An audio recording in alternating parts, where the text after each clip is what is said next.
Hello friends, इथं आपण आज शेपूच्या भाजीचे थालीपीठ बनवत आहोत. त्यासाठी मी एक मोठी वाटी ज्वारीचं पीठ घेतले, एक वाटी गव्हाचं पीठ घेतलं आहे आणि त्याच्यानंतर एक वाटी बेसन पीठ म्हणजे आपल्या चण्याची डाळ असते ना त्याचं पीठ. त्याच्यामुळे थालीपीठ कसे कुरकुरीत होतील. आणि इथं हातावर मी थोडासा ओवा चोळून घालायचा आहे. ठीक आहे. आणि मग त्याच्यानंतर चवीप्रमाणे मीठ, चवीनुसार मीठ घालायचे,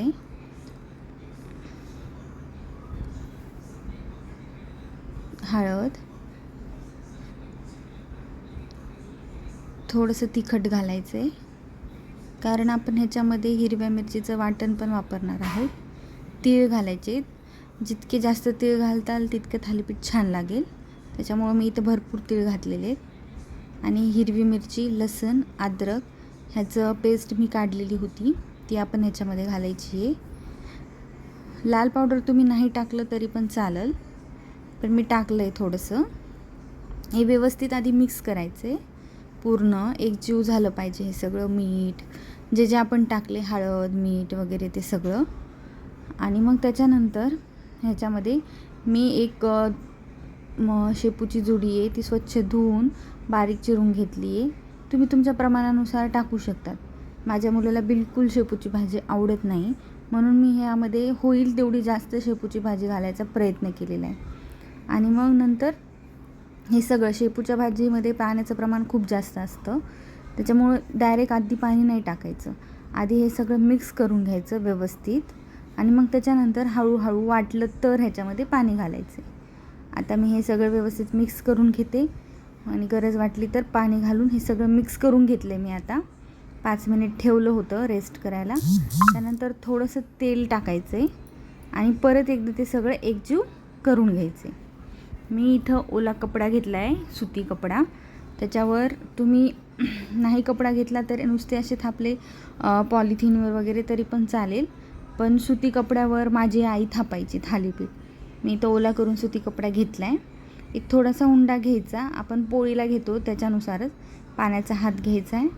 थोडासा उंडा घेऊन थापायला, आधी एक थोडासा उंडा घेऊन बघायचं थापायला. हळूहळू ते थापायचे, म्हणजे जितकं पातळ तुम्हाला थापता येईल तितकं थापायचं, एकदम हळूहळू. खूप छान लागतात हे थालीपीठ खायला. आता तर उन्हाळा चालू आहे, पालेभाजी पण खायला पाहिजे. दह्यासोबत, सॉससोबत, लोणच्यासोबत, तुम्ही कशासोबत पण खाऊ शकतात. एक तर बारीक हळूहळू करून मी हे थापून घेतलं आहे. गॅसवर तवा ठेवलेला आहे. तव्यावर आधी थोडंसं, नंतर मी तेल घालून घेणार आहे. थोडंसं तेल घालायचं तव्यावर, कारण मग हे थालीपीठ तव्याला चिटकणार नाही बिलकुलच, म्हणून. आणि मग हे नंतर कपडा हळूच आपण घेऊन तव्यावर टाकायचं आहे. आपल्याला हे माहितीच असेल, आपली आजी, आई हे सगळेजण ह्या रेसिपी बनवत असतात, तेव्हा आपण पाहिलेलं असतं. मला तेव्हा पाहताना हे खूप अवघड वाटायचं, पण आता जेव्हा मी बनवते आहे तेव्हा असं वाटते की अरे वा, मला पण जमते. भरपूर तेल घालायचे, म्हणजे ते थालीपीठ ज्वारीचं प्रमाण जास्त असल्यामुळं ते चिटकण्याची भीती असते.